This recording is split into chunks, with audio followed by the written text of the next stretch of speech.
सोचो, अगर आपके पास सब कुछ हो, दौलत, सेहत, प्यारी फैमिली, इज्जत, और फिर एक दिन सब कुछ एक एक करके छिन जाए, क्या आप फिर भी अल्लाह का शुक्र अदा करेंगे? आज हम बात करेंगे एक ऐसे नबी की जिनका नाम ही सब्र की मिसाल बन गया। ये है हजरत अय्यूब अलैहिस्सलाम का किस्सा।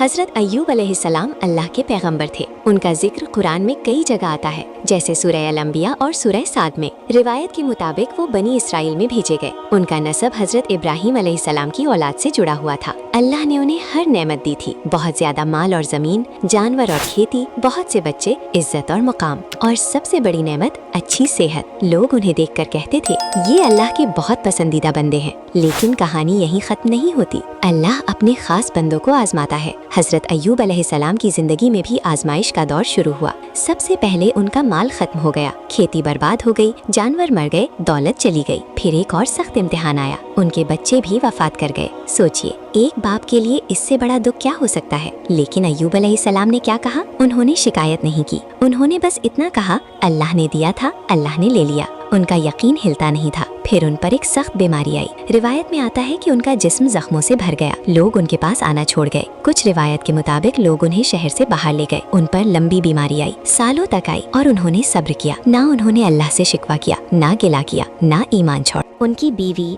जो वफादार और सब्र वाली औरत थी, उनका ख्याल रखती रही। लोग मजाक भी उड़ाते थे, कहते थे, अगर ये अल्लाह के पसंदीदा हैं तो फिर इन पर इतनी मुसीबत क्यों? लेकिन हजरत अय्यूब अलैहिस्सलाम चुप रहते। साल गुजरते गए। एक दिन जब तकलीफ हद से ज्यादा हो गई, तब भी उन्होंने शिकवा नहीं किया। उन्होंने सिर्फ इतना कहा, या अल्लाह, मुझे तकलीफ पहुंची है और तू सबसे ज्यादा रहम करने वाला है। देखिए, उन्होंने ये नहीं कहा, या अल्लाह मुझे क्यों। उन्होंने बस अपनी हालत बताई और अल्लाह की रहमत पर भरोसा किया। फिर अल्लाह का हुक्म आया। कुरान में आता है, सूरह साद 38-42, अल्लाह ने फरमाया, अपना पाँव जमीन पर मारो। जब उन्होंने पाँव मारा, जमीन से पानी का चश्मा निकला। उन्हें कहा गया, इससे गुस्ल करो और पियो। जैसे ही उन्होंने ऐसा किया, बीमारी खत्म, जिस्म ठीक, सेहत वापस। और सिर्फ सेहत ही नहीं, अल्लाह ने उन्हें उनकी औलाद वापस दी, और उससे ज्यादा भी दी। दौलत भी वापस दी, इज्जत भी वापस दी। यानी जो कुछ गया था, अल्लाह ने उससे बेहतर दे दिया। रिवायत में आता है कि बीमारी के दौर में किसी बात पर उन्होंने अपनी बीवी को कसम दी थी कि ठीक होने पर उसे मारेंगे। लेकिन जब वो ठीक हो गए तो उन्हें अफसोस हुआ। अल्लाह ने उन्हें रहम का तरीका सिखाया। उन्हें कहा गया कि घास का एक गुच्छा लो जिसमें 100 पत्ते हों, और उससे हल्की सी चोट लगा दो, ताकि कसम भी टूट ना जाए और जुल्म भी ना हो। इससे हमें पता चलता है कि अल्लाह अपने बंदों के लिए आसानी का रास्ता निकालता है। इस किस्से से हम क्या सीखते हैं? सब्र सिर्फ लफ्ज नहीं होता। सब्र का मतलब है दर्द में भी अल्लाह पर यकीन। इम्तिहान अल्लाह की नफरत की निशानी नहीं होता। कभी कभी इम्तिहान अल्लाह की मोहब्बत की निशानी होता है। दुआ में शिकवा नहीं, अदब होता है। हर तकलीफ हमेशा के लिए नहीं होती। हजरत अय्यूब अलैहिस्सलाम का नाम आज भी सब्र की मिसाल है। जब कोई बहुत ज्यादा मुसीबत में होता है, लोग कहते हैं, अल्लाह तुम्हें अय्यूब जैसा सब्र दे। अगर आप कभी जिंदगी में टूट जाओ या लगे कि सब कुछ खत्म हो गया, तो हजरत अय्यूब अलैहिस्सलाम को याद करना। उन्होंने सब कुछ खोया, लेकिन अल्लाह को नहीं खोया, और जो अल्लाह को नहीं खोता, वो कभी असल में हार नहीं सकता।